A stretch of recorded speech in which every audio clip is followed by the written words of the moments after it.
I'm Alessandra Barrett, Senior Content Editor for JOC. I'm at our Inland Distribution Conference in Memphis, and I'm joined by Russell Held, Vice President of Economic Development for Port of Virginia. Thanks for joining me today, Russell. Thank you, Allie. We're here at JOC Inland Distribution, but the Port of Virginia is, of course, a coastal port. What side of your business is involved with inland distribution? That's a good question. The port is a gateway.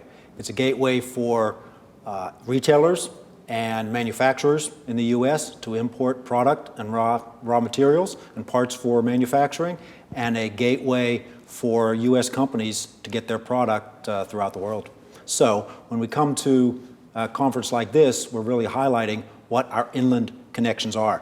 And we really do have good inland connections through the Port of Virginia. We have over 30% of our business, really 34% of our business, moving to and from the port by rail, and it's coming to and from the hinterlands, Columbus and Chicago and Detroit and other parts of the Midwest. You have a short-haul inland network as well. Where does that fit in? Like I mentioned, rail is so important to our business. We have two Class 1 railroads on dock at the Port of Virginia, both Norfolk Southern and CSX. The Norfolk Southern reaches, like I mentioned before, especially to an inland port destination like Rickenbacker in Columbus, Ohio, and CSX throughout the Midwest, and especially what they're developing in Northwest Ohio as far as an intermodal park. But we have a short-haul network as well. And we started 25 years ago with the Virginia Inland Port, which is located 200 miles to the northwest of the Port of Virginia. It's about 60 miles west of Dulles. And it's the first of three-pronged distribution that we have on a short-haul network. First, Virginia Inland Port, which is owned and operated by the Virginia Port Authority, daily service back and forth with Norfolk Southern connection. We have the Port of Richmond, which is a city-owned port, but we just signed a 40-year lease to continue operating and investing in the Port of Richmond. And we run a barge service 3 days a week that is at capacity. So we will be looking at bringing on more barges and larger barges to handle that. And then a short-haul network down into Greensboro also. And so it's Norfolk Southern service to a Norfolk Southern ramp, but the Virginia Port Authority leases land next door for a intermodal yard and a container yard. So it's really a three-pronged approach, and we've seen it develop business and be an economic development tool, and we think it's a unique situation to have a three-prong inland short-haul distribution network like that, but looking at other prongs we can add to that soon. Pritchard, West Virginia is a spot coming online within the next couple weeks, I believe, and other opportunities throughout Virginia as well.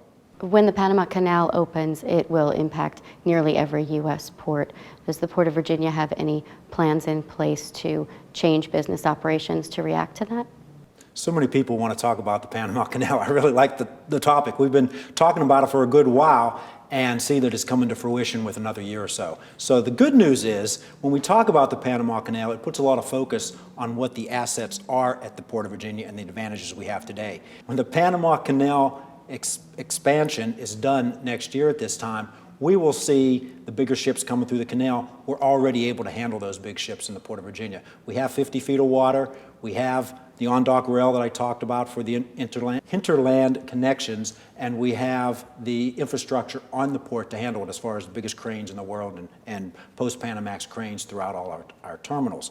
But it shows that others are thinking that way too. When you see that the railroads have invested what they have to build that infrastructure to and from the Port of Virginia, and then when you look at our plans to move forward, to not just rest on our laurels, but go deeper. We're in a process to go to 55 feet of water in the channels, and we're looking at expansions at several of our terminals. So we're not just waiting for the Panama Canal expansion to happen, but even the bigger ships that will come from other ways around the world too, such as the Suez Canal.